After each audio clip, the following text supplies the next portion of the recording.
अपनी नहीं समझ के, बल्कि सब जो उस स्थिति में है जिसकी प्रताड़ना पूरे देश में सभी यूनिवर्सिटीज में, सभी हायर एजुकेशन के डिपार्टमेंट्स में, इंस्टीट्यूशंस में, यहां तक कि स्कूलों में भी अब जो प्रताड़ना ना सिर्फ students, teachers, non teaching staff और दूसरे परिवार वाले भी, उनके जो टीचर्स के, स्टूडेंट्स के, नॉन टीचिंग स्टाफ के परिवार वाले भी हैं, उनके साथ जो जुल्म और ज्यादती प्रशासन या ये मनुवादी व्यवस्था करती है, जो सिर्फ एक ही चीज में बिलीव करती है कि करप्शन को आगे बढ़ाओ, इनकॉम्पिटेंस को आगे बढ़ाओ और अपने लोगों को जो इनकॉम्पिटेंट है, करप्ट है, उनको सभी महत्वपूर्ण पदों पे बिठा दो। ये लड़ाई इसीलिए डॉक्टर रितु ने, मिशन सेव कॉन्स्टिट्यूशन ने न्याय की लड़ाई, न्याय उन सभी लोगों के लिए जिन लाखों लाखों लोगों के साथ ये अन्याय हुए। और ये बात मैं बार बार बोलता हूं कि अदालतों के पास जाना न्याय के लिए जरूरी है, लेकिन अगर आपको पूरा न्याय चाहिए, 100% न्याय चाहिए, टाइमली न्याय चाहिए, वक्त पे न्याय चाहिए, तो आपको अच्छे वकीलों के अलावा पीसफुल प्रोटेस्ट भी करने होंगे, जिससे आपको 80% न्याय का हिस्सा मिलेगा, 20% अदालतों में मिलेगा। डॉक्टर रितु का केस भी उसी का एक एग्जाम्पल है। जब डॉक्टर रितु का केस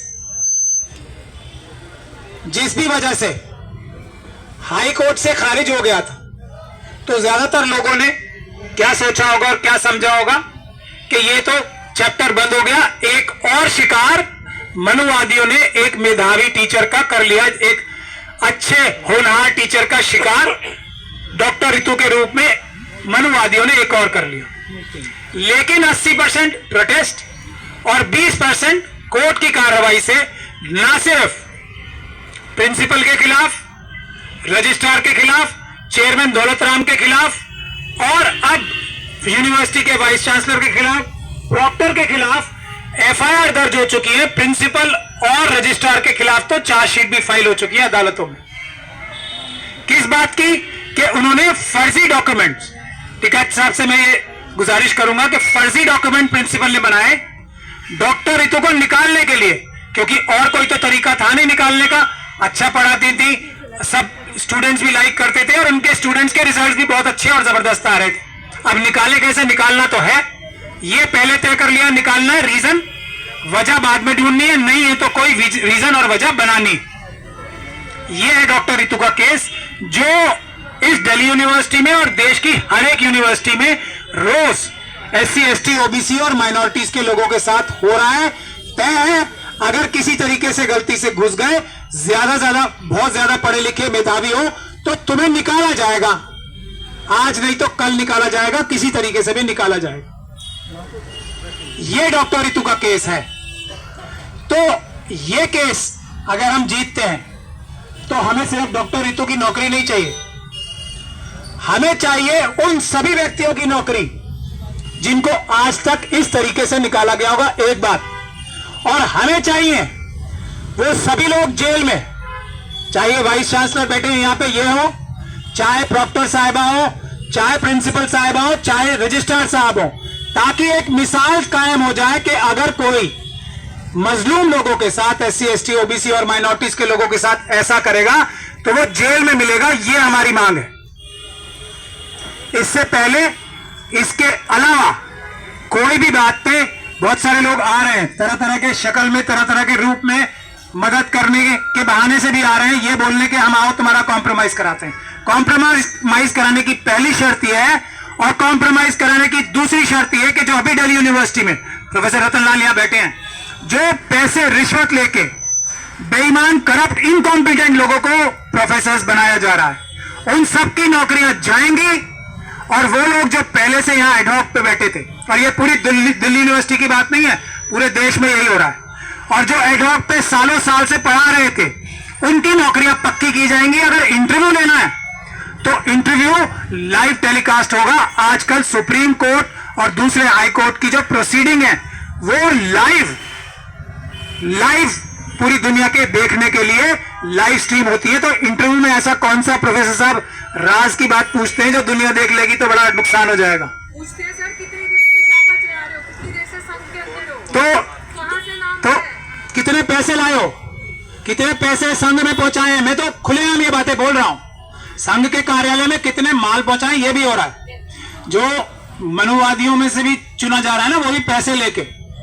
ये नहीं है, हमारे लोगों के साथ तो अन्याय हो रहा है, लेकिन जो कितने पैसे लेके आए हो, किसकी सिफारिश पे आए हो, और तब ये नहीं देखेंगे कि कौन सी डॉक्टर ऋतु जो डॉक्टर थी उसकी गर्दन काटते टाइम 1 सेकंड नहीं मानेंगे। तो अब के बाद जितने भी अपॉइंटमेंट होंगे वो लाइव स्ट्रीमिंग से होंगे, इंटरव्यू लाइव स्ट्रीम होगा, एक बात। और जितने अभी पिछले कितने साल के लिए प्रोफेसर साहब ही बताएंगे कितने साल के अपॉइंटमेंट हुए जो दोबारा, जिसके इंटरव्यू हो गए, होने चाहिए दोबारा, कितने साल में कम से कम ये हम अपनी डिमांड रखें? ये तो आप ही बताएंगे, डॉक्टर ऋतु बताएंगे कितने साल पिछले। कम से कम मैं जानती हूँ 20 साल। ठीक है, 20 साल। 20 साल से पहले 20 साल तक जितने लोगों के इंटरव्यू हुए हैं उनके सबके दोबारा इंटरव्यू होंगे, और इस बार लाइव स्ट्रीम होंगे, और इंटरव्यू में हमारे लोग भी बैठेंगे। हमसे मतलब हमारे लोग SC ST OBC और माइनॉरिटीज के अंबेडकरवादी लोग भी बैठेंगे, एक इंटरव्यू लेने वाला हर एक में, जिसका सर्टिफिकेट हम सब अंबेडकरवादी देंगे। ऐसे नहीं कि हमारे जैसे डॉक्टर ऋतु के केस में IO जो है वो शेड्यूल कास्ट कमेटी के बनाए जाते हैं। यहाँ DCP साहब भी अब शेड्यूल कास्ट कमेटी के लाए गए, ऐसे वाले नहीं, ईमानदार अंबेडकरवादी एक इंटरव्यू में बैठने के लिए जरूरी चाहिए। ये भी हमारी डिमांड है। जिस दिन ये डिमांड पूरी करने की बात, 20 साल का और 20 साल का बैकलॉग, ये 3 डिमांड है हमारी, कि ये सब लोग जेल जाएंगे डॉक्टर ऋतु के केस वाले। दूसरा, ये इंटरव्यू दोबारा होंगे 20 साल के। तीसरा, अब से जो भी इंटरव्यू होंगे लाइव स्ट्रीम होंगे, दुनिया देखेगी, और उसमें एक अंबेडकरवादी जरूर बैठा होगा। आज यहां से मिशन सेव कॉन्स्टिट्यूशन ने हमारी ये छोटी सी 3 मांगे अनाउंस की हैं। हम चाहेंगे कि टिकैत साहब भी, इनको सफलता का एक इतिहास है। ये लड़ाई भी वैसी लड़ाई है जो टिकैत साहब आपने किसानों की लड़ी, हमारे पंजाब के बहादुर जवानों, किसानों का नेतृत्व किया, देश के दूसरे हिस्से के जो किसान थे उनका नेतृत्व किया। तो हम आपसे ये गुजारिश करना चाहेंगे कि ये भी उतनी ही बड़ी लड़ाई है। अगर ये ठीक होगा तो हमारे किसानों के बच्चे भी सही पढ़ाई करके अपनी मेहनत से, अपनी मेहनत का सही फल प्राप्त कर पाएंगे। ये उतनी ही बड़ी लड़ाई है पूरे देश में। जो ये जहर करप्शन का, जो ये जहर इनकॉम्पिटेंस का फैला दिया गया है, उसको दूर करने का ये सबसे अच्छा तरीका है। तो ये आंदोलन इन 3 डिमांड्स के अलावा पहले खत्म नहीं होगा, ऐसा हम लोगों की जो सेंट्रल कमेटी है उसने तय किया है। और ये आज से यहां पे हमने ऐलान भी किया है। इसके लिए 6 तारीख को एक अधिकार मार्च भी रखा है सुबह 11 बजे।